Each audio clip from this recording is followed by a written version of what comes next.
కొన్నిసార్లు మనలో ఉండేటువంటి నిజమైనటువంటి సామర్థ్యం ఎప్పుడొస్తుందంటే మనం సైలెంట్గా ఉన్నప్పుడే.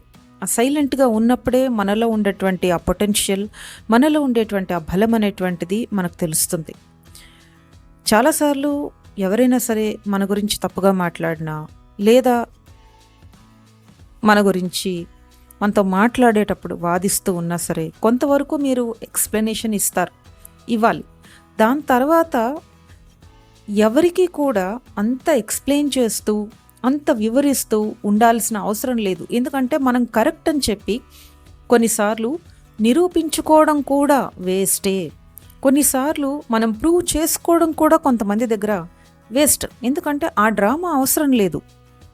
సో ఎంత సైలెంట్ అవుతామో, అవతల వాళ్ళు తప్పు చేస్తున్నారు అది కూడా మీకు తెలుసు. అయినా కూడా 1-2 సార్లు చెప్పారు, వినలేదు. సో నెక్స్ట్ స్టెప్ ఏంటి? మీరు సైలెంట్ అయిపోండి. So be focused on your work.